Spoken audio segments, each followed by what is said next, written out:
देश की संसद में नीट पेपर लीक पर चर्चा की मांग सारा विपक्ष उठा रहा था, लेकिन लोकसभा में नेता विपक्ष राहुल गांधी और राज्यसभा में नेता प्रतिपक्ष श्री खरगे का माइक बंद कर दिया गया।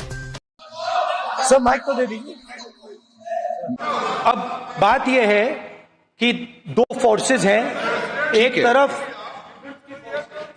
आज स्टूडेंट्स बहुत परेशान है। सर, नीट का एग्जामिनेशन बार बार 7 साल में 70 बार पेपर लीक होता है। आई डू नॉट, तो क्या है 7 साल में 70?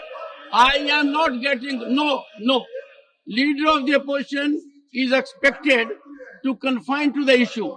No sorry please sir. Congress प्रवक्ता सुप्रिया श्रीनेत ने एक्स पर वीडियो ट्वीट करके कहा, देश के संसद में देश के युवाओं की बात नहीं की जाएगी तो कहाँ की जाएगी। ये सब देश का युवा देख रहा है और समय पड़ने पर इस घमंड का इलाज करेगा। और क्या कुछ कहा श्रीनेत ने, देखें न्यूज एंड न्यूज की इस खास रिपोर्ट में। न्यूज एंड न्यूज, देखिए सिर्फ हकीकत। पेपर लीक पर पेपर लीक और बार बार परीक्षाएं रद्द होने से इस देश का युवा उद्वेलित है। 24 लाख बच्चों ने जिन्होंने नीट का इम्तिहान लिखा था वो असमंजस की स्थिति में है कि क्या परीक्षा दोबारा होगी, क्या परीक्षा रद्द होगी। पेपर लीक होने की खबरें हैं, सरकार अभी तक कुछ कह नहीं रही है। और इसी संवेदनशील मुद्दे को आज समूचा विपक्ष सदन में उठाना चाहता था। नेता प्रतिपक्ष राहुल गांधी जी ने कहा सौहार्दपूर्ण तरीके से बहस हो जाए इस पर और इन परेशान छात्रों को यह संदेश जाए कि पूरा सदन एक साथ, सत्ता पक्ष और विपक्ष एक साथ इनके बारे में चिंता कर रहा है और हमारी राय उनको पता चले। जब वो ये कह रहे थे तो उनका माइक ऑफ कर दिया गया।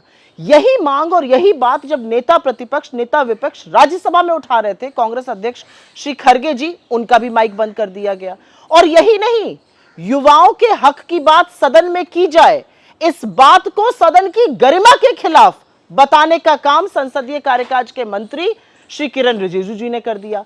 अगर देश के सदन में देश के युवा की बात नहीं की जाएगी, परीक्षा लीक पर चर्चा नहीं होगी, पेपर लीक की न्यूसेंस खत्म करने की बात नहीं की जाएगी, तो ये बातें कहां की जाएंगी और ये किस तरह से गरिमा के खिलाफ है। माइक बंद करने की आदत सरकार को छोड़नी पड़ेगी। इसी आदत के चलते लोगों ने जनादेश दिया कि आपकी तानाशाही पर नकेल कसी जाए। आप आईना फिर से देखिए और आईना में इस देश के लाखों करोड़ों युवा न्याय मांगते हुए नजर आएंगे और न्याय तो अंततोगत्वा आपको करना ही पड़ेगा। देश और दुनिया की ताजा तरीन खबरों के लिए देखते रहिए न्यूज एंड न्यूज, देखिए सिर्फ हकीकत।